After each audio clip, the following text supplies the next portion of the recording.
प्रति क्विंटल प्रति एकड़ 8 क्विंटल का एक एवरेज लेकर के उनको भेज रहे हैं।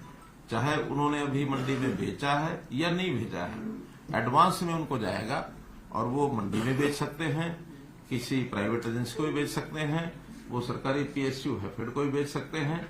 लेकिन अभी एक इंटरिम रिलीफ उनको 1000 रुपया ये दिया जा रहा है। इसका मैं और बटन दबा करके इसका लॉन्च किया है, शुभारंभ किया है। तो मैं जो विषय चला रहा था वो ये कि हमने किसानों के लिए उनकी आय कैसे बढ़े और कैसे उनके खर्चे कम हो, उसके लगातार प्रयत्न किए हैं। और कुछ प्रावधान केंद्र सरकार की ओर से आए भी थे। वो एक चैप्टर ऐसा है जो आपको पता है, हमको पता है कि कैसे मार्केटिंग में लोगों को सुविधाजनक तरीके से अपने फसल को बेचने के लिए जो कुछ बंधन बने हुए हैं उनको हटा करके और मौका मिले सबको, ज्यादा लोग खरीदा आए, ज्यादा मंडियों में नई मंडियां भी खुले, उनके रेट्स कंपटीशन में आकर के और उसकी डिमांड बढ़े, कुछ प्राइवेट प्लेयर्स उसमें आए। लेकिन वो दुर्भाग्य से 3 कानून वाला जो विषय था उसमें कई चीजें थी और किसान हित में थी लेकिन नहीं हो पाई। ठीक है, वो प्रधानमंत्री जी ने स्वयं कहा कि हम शायद उनको समझाने में कामयाब नहीं हुए। लेकिन अब जैसे जैसे ये कठिनाइयां आती हैं बीच बीच में, तो उनके कई लोग बोलते हैं कि कई चीजें उसमें जो अच्छी थी वो मिस हो गई। दोबारा से फिर कभी कोई विषय आएगा तो वो केंद्र सरकार अथवा किसानों के संगठन जो एक कमेटी बनी है उसमें विचार करके सोचते वो करेंगे। लेकिन उसके बाद जैसा पहला विषय कि केंद्र सरकार ने जिस प्रकार से हर वर्ष एमएसपी को बढ़ाया है और पिछले 8-9 वर्षों में, केंद्र सरकार को 9 वर्ष हो गए चलते हुए, तो इन 9 वर्षों में कितना बड़ा परिवर्तन आया है उसके मैं आपको कुछ उदाहरण बताता हूं। धान जो है 1360 और 1402 उसकी वैरायटीज हैं। आज उसका रेट 2200 रुपया के लगभग ये है। 800 रुपये के 803 रुपये की वृद्धि उसमें हुई है। ऐसी ज्वार जो है वो 1530 और 50 के 2 वैरायटी हैं, उसमें भी लगभग 3200 रुपया, 1650 रुपया उसके अंदर बढ़ा करके, और ये अब जो 23-24 की जो अनाउंसमेंट हुई है, जो घोषणा हुई है। बाजरा जो 1250 रुपया था, एकदम डबल, वो 2500 रुपया होने जा रहा है इस वर्ष का जो बाजरा है। रागी है 1550 से ये 3846, इसमें तो 150% वृद्धि हुई है। अरहर 4350 से 7000 रुपया, मूंग 4600 से 8500 रुपया, सूरजमुखी 3750 से 6760 रुपया, तिल 4600 से 8600 रुपया। ऐसे ही कपास भी लगभग 2900 रुपये की वृद्धि इसमें भी हुई है। जो 2 वैरायटी है 3750 और 4050। मेरा कहना है कि हर एक चीज में इस प्रकार की वृद्धि पहले कभी नहीं हुई जितनी वृद्धि अब की जा रही है। इसमें एक बात स्पष्ट करना जरूरी है कि 2 फसलें तो ऐसी हैं जो केंद्र सरकार एफसीआई के माध्यम से खरीदी जाती हैं, वो है धान और गेहूं। कपास जो है वो सीसीआई खरीदती है और बाकी चीजें हैफेड के द्वारा हम स्टेट में खरीदते हैं, नेफेड के द्वारा केंद्र सरकार खरीदती है। आवश्यकता अनुसार जितनी आवश्यकता होती है वो खरीदी जाती है। और जब भी कोई चीज खरीदने में हमको कठिनाई आती है, और वो कठिनाई का एक विषय मैं सबको आपके माध्यम से सभी को ध्यान करना चाहता हूं कि कई बार स्टेट को स्टेट ही खरीदती है, सेंटर नहीं खरीदता है, तो उसमें कठिनाई है। आसपास की स्टेट्स में रेट बहुत कम होता है, हम उसको रेट बढ़ा करके लेते हैं, तो जो आसपास की स्टेट्स का प्रोडक्ट है किसानों का, वो स्मगलिंग होकर के यहां आना शुरू होता है। हमने ये कठिनाई बाजरे में जब शुरू में ध्यान में आया, तो पहले वर्ष में हमको बाजरा जब सारा खरीदा और एमएसपी पर खरीदा, तो किसानों के माध्यम से जो उनके रिश्तेदार होते हैं या व्यापारियों के माध्यम से, आढ़तियों के माध्यम से कोई ना कोई रास्ता निकाल करके और हरियाणा की मंडियों में वो सामान आके बिकने लगा। अब वहां तो 1200 रुपए का रेट, हम उसको 1900 या 2000 में खरीद रहे हैं, तो हमको लगभग उसका उस साल में 1000 करोड़ रुपया नुकसान हुआ जिन एजेंसीज ने खरीदा। हमने उसमें से फिर रास्ता ही निकाला कि हमारे पास एक मेरी फसल मेरा ब्यौरा में रजिस्टर्ड जो डाटा है किसानों का, कि उन्होंने ये भरा है, और भरने के बाद फिर उनको अगर हम पूरा खरीदेंगे तो वो कई प्रकार के विवाद आएंगे, सारी एजेंसियां आएंगी, लेकिन रिकॉर्ड के हिसाब से उनको पर एकड़ पैसा जितना लॉस होता है वो लॉस हम देते हैं।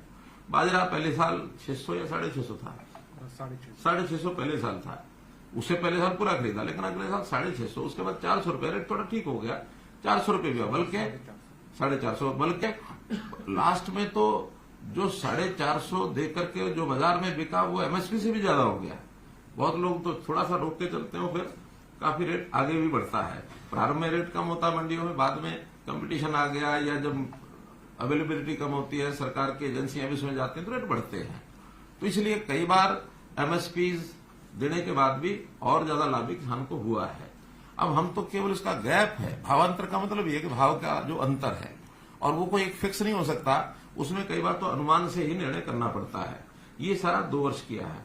इस बार यही स्थिति आई है सूरजमुखी में। सूरजमुखी का जब हमने 1000 रुपया सोचा था, घोषणा थोड़ी लेट की, लेकिन जब सोचा था उस समय मार्केट में रेट 40-48 रुपया चल रहा था। अचानक जो इंपोर्ट ड्यूटी खत्म की पाम ऑयल के ऊपर, तो रेट एकदम डाउन आ गए। सरसों के रेट डाउन आए, सूरजमुखी भी डाउन आए। तो वो 1000 तो हमने घोषणा किया, और वो भी हमने उसमें लिखा था कि इंटरिम एक प्रकार से सब्सिडी है, सब्सिडी नहीं, भावांतर भरपाई है। हम इसका विचार करके रेट को देखेंगे, और रेट फ्लक्चुएट होते रहते हैं, उस रेट के हिसाब से इसको आगे जो बढ़ाना होगा बढ़ाएंगे। रेट ज्यादा कम आया तो हैफेड की तरफ से एक प्रस्ताव आया कि हम इसको खरीद सकते हैं, क्योंकि हैफेड कमर्शियल परचेज करती है। तो मैंने कहा ठीक है, आप खरीद सकते हैं, तो मैक्सिमम रेट जितना आप मार्केट में कम्पीट करने के लिए खरीद सकते हैं आप खरीदिए।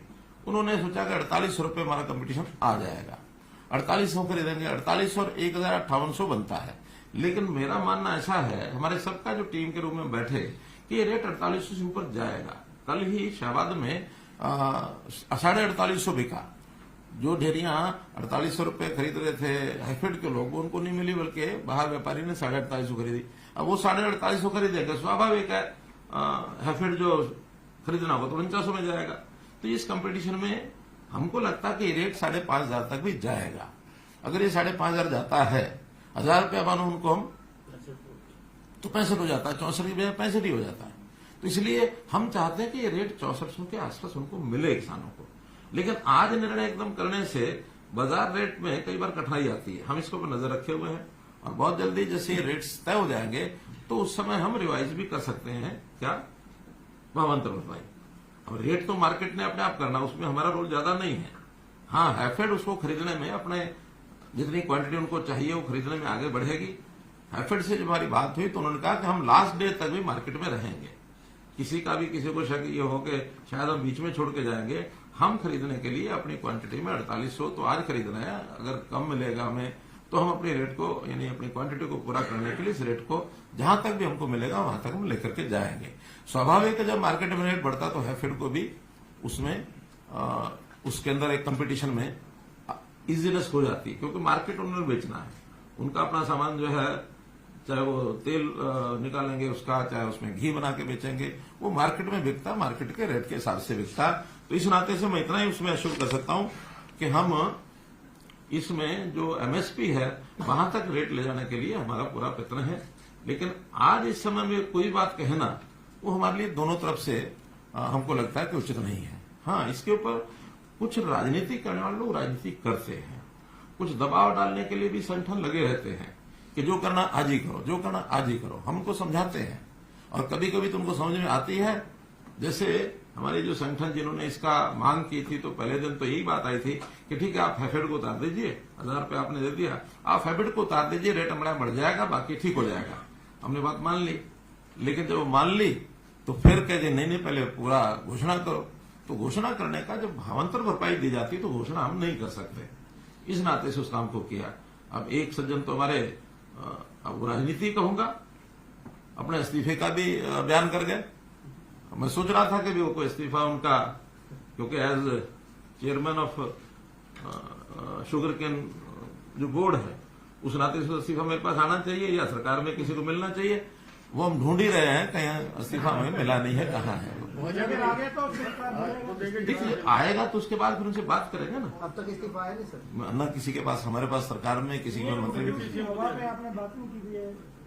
नहीं, वो तो देखिए सामने वाला क्या सोच के कह रहा है, ये उसकी अपनी बात है। इस्तीफा आएगा तो बात करेंगे, हमारे पास कोई इस्तीफा आया नहीं है। फिर आप बोल क्यों रहे हैं? अब यही मैं आपको बता रहा हूँ कि आप पूछो कि कहाँ गया इस्तीफा। तो मुख्यमंत्री को आप टोल टैक्स में चेक कराओ जी। मेरे पास कोई इस्तीफा नहीं है। किसी टोल पर गठबंधन के तौर पर देखना चाह रहे हो तो इस्तीफे को किसी टोल पर रुपया बनेगा वो रास्ते में टोल टैक्स पर रुपया किसी जहाँ भी अच्छा अभी आप कुछ और कहना है ना? नहीं अभी तो मैं कहने वाला हूँ। तो मेरा बीच में कहीं शुरू हो गया। मैं बहुत कहने वाला हूँ। नहीं, मैं तो विषय भी आपको केवल भावांतर और भरपाई का वो रखा है। और जो मुझे समाचार मिल रहा है कि आज यानी सूरजमुखी जो हम तो आज भी 48,58 तो सुनिश्चित हो ही गया ना। गैप तो यही रह गया कि और कैसे बढ़ाएं उसको। पंजाब में इस समय भी जो रेट चल रहा है सूरजमुखी का 4,000 और 4,200 चल रहा है। अभी हमको दूसरा भी इसमें खतरा लगता है कि ये 4,000, 4,200, 4,800 तो इसलिए वो ले आएंगे कि जरूर उनके कुछ साथी जो हैं वहां से खरीद के 4,800 में यहां बेचने की कोशिश करेंगे। हालांकि हैफेड ने भी वो कंडीशन तो लगाई है कि जिसका रजिस्ट्रेशन होगा उसी का खरीदेंगे। लेकिन इस सेल परचेज में सरकार का रोल नहीं होता। वहां आड़ती भी, व्यापारी भी, उनके साथी भी, पंजाब के कई चीजें चलती हैं। तो वो विषय हैफेड का है, हमारा इतना नहीं है। हैफेड ने कम्पीट करना है बाजार में। हमने जिनका रजिस्टर्ड है उन्हीं को देना है। कुछ लोगों ने हमने 3 दिन के लिए उनके कहने पर रजिस्ट्रेशन खोला था। ये विषय भी आपको बता रहा हूं ताकि लोग ये बोलेंगे। तो 3 दिन में ही जो पहले 40, अभी तो हमने कितना एकड़ दिया हमने 36,000, तो लगभग 2-3,000 एकड़ और भी इसमें निकलेगा जो पहले का हुआ किन्हीं कारणों से, टेक्निकल कारणों से रुका होगा। लेकिन 40,000 एकड़ का रजिस्ट्रेशन हमारा पहले हुआ था। हमने सोचा कि भाई चलो जो लोग रह गए होंगे 2% रह भी गए हों तो 2 दिन के लिए 3 दिन के लिए खोलते हैं और खोलने के बाद उनको मौका मिल जाएगा, किसी गलती के कारण से रह गया होगा बाद में उसका मिलान करेंगे। लेकिन उन्हीं 3 दिनों में कितना 16,000 17,000 एकड़ और एडिशनल लोगों ने रजिस्टर कर दिया। और उसमें से ऐसे खेतों का भी रजिस्टर कर दिया जहां पहले गेहूं बोया हुआ था। गेहूं 15 अप्रैल से पहले कटता नहीं है और 15 मार्च यानी सूरजमुखी 15 मार्च से पहले बुआई होती है। अब उस 1 महीने में 2 फसलें तो नहीं थी वहां। तो आखिर उसको चेक करने के बाद हमने 9,000 तो तुरंत काट दिया है। 6,000 की भी वेरिफिकेशन चल रही है। तो उस वेरिफिकेशन में एक्चुअल में अगर वो खेत 15 मार्च से पहले खाली था, क्योंकि आज तो कट चुका है, सूरजमुखी भी कट चुकी, तब तो मानेंगे सूरजमुखी हो सकती है। लेकिन अगर 15 मार्च को वहां गेहूं है तो सूरजमुखी उन्होंने गलत डाली है। तो कुल मिलाकर के ये सारे झंझटबाजियां चलती रहती हैं। इसमें किसानों को समझाते भी हैं। किसान हमारे अपने लोग हैं। किसानों का अहित कोई भी ना कोई प्रदेश कर सकता ना केंद्र कर सकता। किसानों के प्रति हमारी सबकी सद्भावना भी है। मैं स्वयं भी किसान हूं। लेकिन किसानों को एक बात जरूर कहना चाहेंगे, ऐसे किसी के चंगुल में ना फंसे जो उनको बरगलाए, लालच देकर के उनको कहना कि उल्टा सीधा रास्ता कुछ भी दबाओ कि हाईवे रोक देंगे। अब ये हाईवे रोकना कोई लोकतंत्र के प्रोटेस्ट का हिस्सा नहीं है। अल्टीमेटली कोई व्यक्ति कोर्ट में गया, कोर्ट ने ऑर्डर ले लिया। पिछली बार भी यही हुआ था कि कोर्ट से ऑर्डर लेकर के और खुलना पड़ा था उनको। इस बार भी कोर्ट का ऑर्डर लेकर के शाम को पुलिस ने खुलवाया। ये लोकतंत्र में किसी की भी हम फ्रीडम को अवरुद्ध नहीं कर सकते हैं। जनता का आना जाना है। आप शांतिपूर्वक तरीके से कहीं को प्रदर्शन करते हो, कभी कुछ कहते नहीं है। तो मेरा कहना है कि किसानों के लिए हमने कितना किया। प्रधानमंत्री जी ने सीधी एक ऐसी घोषणा कर दी कि हर साल मैं किसान को 6,000 रुपया दूंगा, 4 महीने बाद 2,000। प्रधानमंत्री किसान सम्मान निधि। अब कोई मांग तो नहीं थी इसकी, लेकिन नहीं, किसान को थोड़ा बुआई के समय उसके खेत के लिए, छोटे किसान खासकर 6,000 रुपया काम आएगा, अपनी फसल को उगाएगा। लोन देते हैं वो अलग, फसली लोन जाता है फसल बुआई के लिए और उसमें भी 7% का जो इंटरेस्ट होता है 3% केंद्र सरकार देती है, 4% स्टेट गवर्नमेंट देती है, भी करती है। 7% इंटरेस्ट, 0% इंटरेस्ट पर वो लोन मिलता है। हर तरह की सुविधा किसान को ऐसी दी जाती है। खराबा होने के बाद पहले तो केवल सरकारें देती थी। सरकार के रेट 3,000, 4,000, 6,000 रुपया उस समय यही होता था पर एकड़। हमने आने के बाद उसको 15,000 रुपया किया और साथ में प्रधानमंत्री फसल बीमा योजना में भी बहुत बड़ा एक प्रोग्राम जो है वो देश में चला कि आप थोड़ा सा प्रीमियम बना दीजिए उस कंपनी को यानी उसका परसेंटेज के हिसाब से शायद कितने परसेंट हम कितना देते हैं, 80%, 10 या 20% किसान को देना होता है, 80% केंद्र सरकार और हरियाणा सरकार देती है। प्रीमियम का भी बहुत कम नॉमिनल प्रीमियम 500 रुपया एकड़ समथिंग है।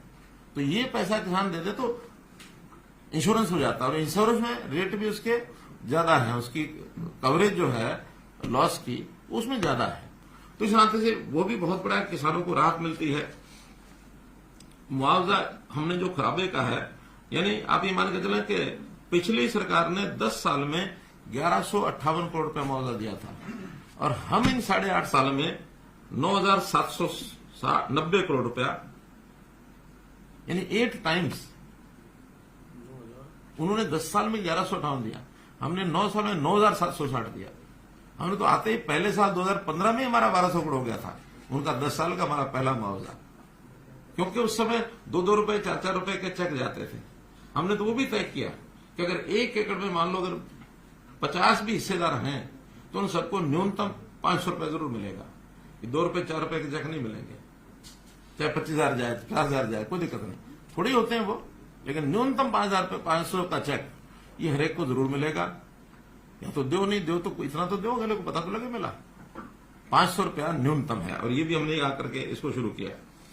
फिर जैसा हम देखते हैं फसल अवशेष, इस कार्यक्रम को मैंने शुरू किया। 1,000 रुपए एकड़ उसकी फसल का वो अवशेष केवल उठा करके कहीं भी बांध ले, गांठ बांधे, उसका उपयोग करे, किसी को बेच दे, हम उसके इकट्ठा करने का भी 1,000 रुपया एकड़ देते हैं। उसके डिस्पोज जलाए नहीं, जलाएगा तो फिर नहीं, लेकिन उसको उपयोग करेगा तो 1,000 रुपए एकड़ उसकी सब्सिडी वो हम देंगे। हमने जो किसानों के लेन देन का स्टाम्प ड्यूटी 2,000 रुपए से ये 100 रुपया किया।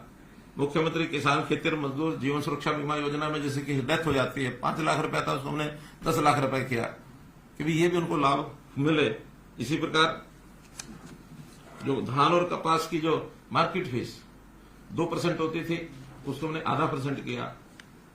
हालांकि इसका किसान को इतना लाभ नहीं जितना व्यापारी को लाभ होता है, जो खरीदार होता है, क्योंकि खरीदार को देना होता है। फिर भी किसान को इनडायरेक्टली उसका एक लाभ तो होता है ना कि हाँ, खरीदार जो है आसानी से खरीदता है, उसको 1.5% कम होता है तो इसका रेट बढ़ाएगा। तो रेट तो अल्टीमेटली मार्केट रेट का, जो कहीं भी कोई खर्चा कम होता तो अल्टीमेटली जो सेलर होता है उसका रेट बढ़ता है, तो उसका भी किसान को लाभ होता है। ऐसे ही हमने बहुत सी ऐसी योजनाएं, सोलर पंप का मामला है, फिर भावांतर भरपाई मैंने आपको बता ही दिया है। एमएसपी भी जहां कहीं हमको इसमें खतरा नहीं होता कि पड़ोस के प्रदेशों से कुछ स्मगलिंग होती है, उसके एमएसपी पर हम खरीद करते भी हैं, ऐसा नहीं कि नहीं। जैसे हमने पिछले दिनों के अंदर जो 15-16 फसलें जो की हैं, उसमें मूंगफली भी हमने की, मूंग हमने किया है, बाजरा तो अब 2 साल से नहीं कर रहे हैं, तिल हम कर रहे हैं, कपास भी सीसीआई के माध्यम से जा रही है, वो सारी जाती है। सूरजमुखी का पहली बार हमने ये भावांतर किया, वरना ये भी पहले, और कभी सूरजमुखी बिकती नहीं, सरकार नहीं खरीदती थी, पिछले 5 साल से ही खरीदी जा रही है। विधान में है कि एक साल आवाज उठी थी, मैं स्वयं शाहबाद मंडी में गया था, और मंडी में जाकर देखा कि सूरजमुखी जो है वो बरसात भी आई थी उस दिन, तो बिखरी पड़ी है और वहां खरीदार कोई नहीं है। हमने कहा उस साल 25% खरीदी थी, अगले साल 50% खरीदी, तीसरे साल 100% खरीदी। लेकिन इस बार जब झगड़ा हुआ कि इसका जो पंजाब से स्मगलिंग बहुत हो सकता है, तो हम किसान को उतना ही पैसा देने के लिए तैयार है, लेकिन खरीद की बजाय हम उसका भावांतर भराई का ये हमारी योजना हमने बनाई है। इसका मुख्य कारण तो स्मगलिंग है कि हमने उसको एमएसपी भी नहीं खरीदा मोटे रूप से, क्योंकि हमें लॉस ज्यादा होता है। वो बाजरे के संबंध में हम जैसे राजस्थान से स्मगलिंग हुई, उसका एक हमको जो अनुभव है वो ये है, और आज भी हम तो जो हमारे पास रजिस्टर्ड है उसको देंगे। ऐसे ही हमने पानी किसान को पूरा मिले, तेल तक हमने पानी पहुंचाया। पानी के जो जो प्रबंध किए हैं, कल भी मेरी बातचीत में आप लोगों ने सुना होगा, मैंने सारा विषय पानी का रखा। तो चलो खैर,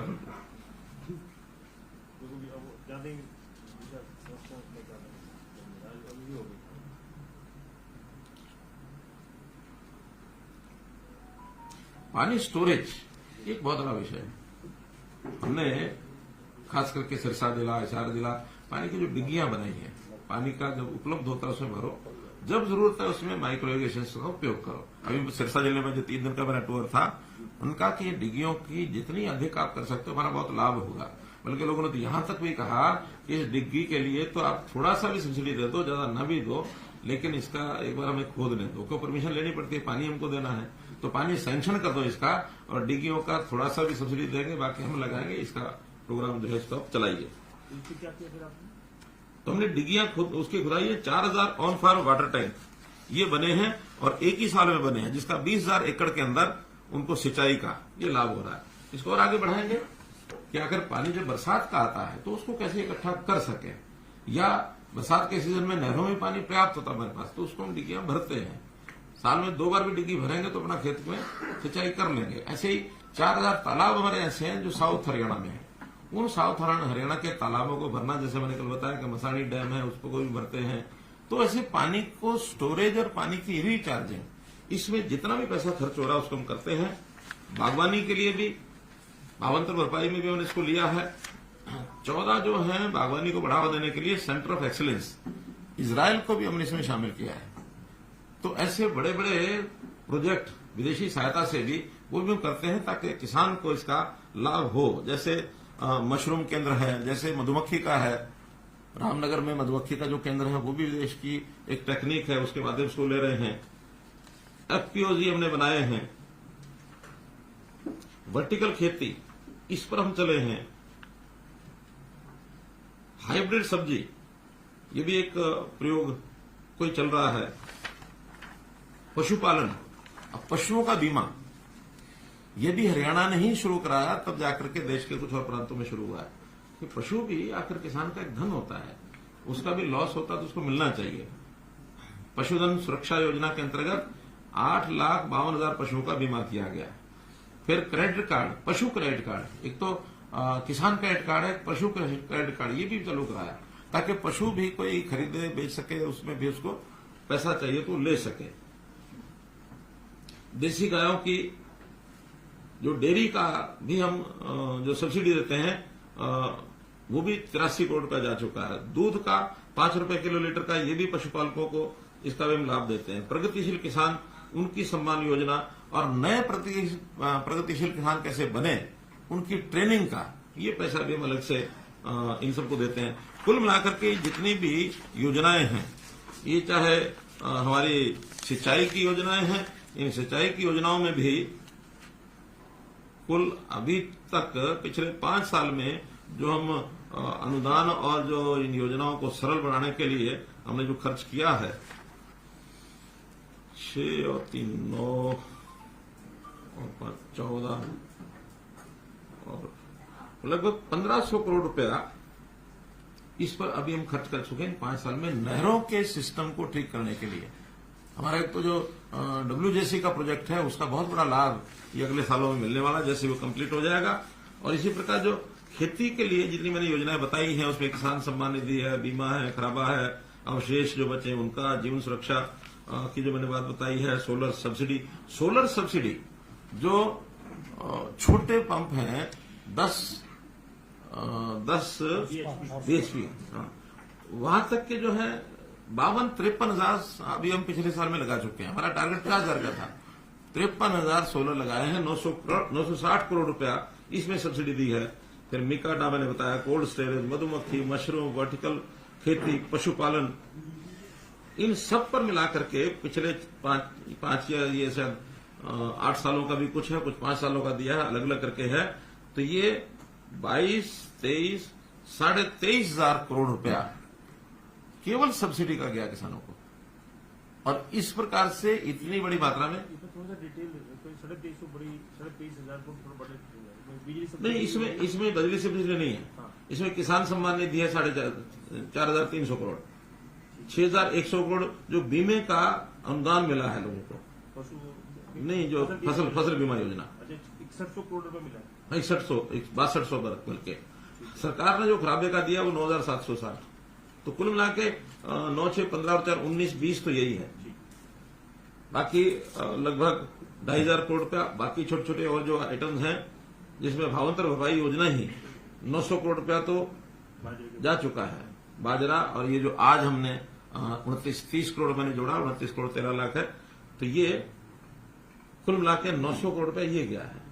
तो ऐसा किसान के हित में जब भी कोई बात आती है, ऐसा ही नहीं हम कहते कि किसान हमारा अन्नदाता वो है, लेकिन मेरा फिर वही कहना है कि किसानों को भी हम अपील करना चाहते हैं कि ऐसे जो किसान संगठन एक राजनीति के तौर पर चीजों को आगे बढ़ाकर करते हैं और प्रेशर जो होता है उस प्रेशर से कोई लाभ होता नहीं है।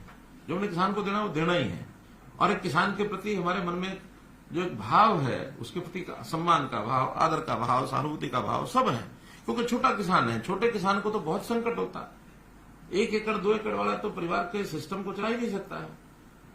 बड़ा किसान फिर भी अपने सिस्टम को चला लेता है। तो इसलिए ये जो चीजें की गई हैं और पिछले कुछ दिनों से चर्चा थी, मुझे लगा कि इस विषय को आपके माध्यम से मैं जरूर बताना चाहूंगा। तो इस संबंध में आपको कोई बात लगती है, कोई सुझाव देने की, कुछ प्रश्न करने की, तो इट्स ओपन फॉर यू। आपने काम गिनाए हैं किसानों के लिए, क्या आपको लग नहीं रहा है कि ये जो बातें आप बता रहे हैं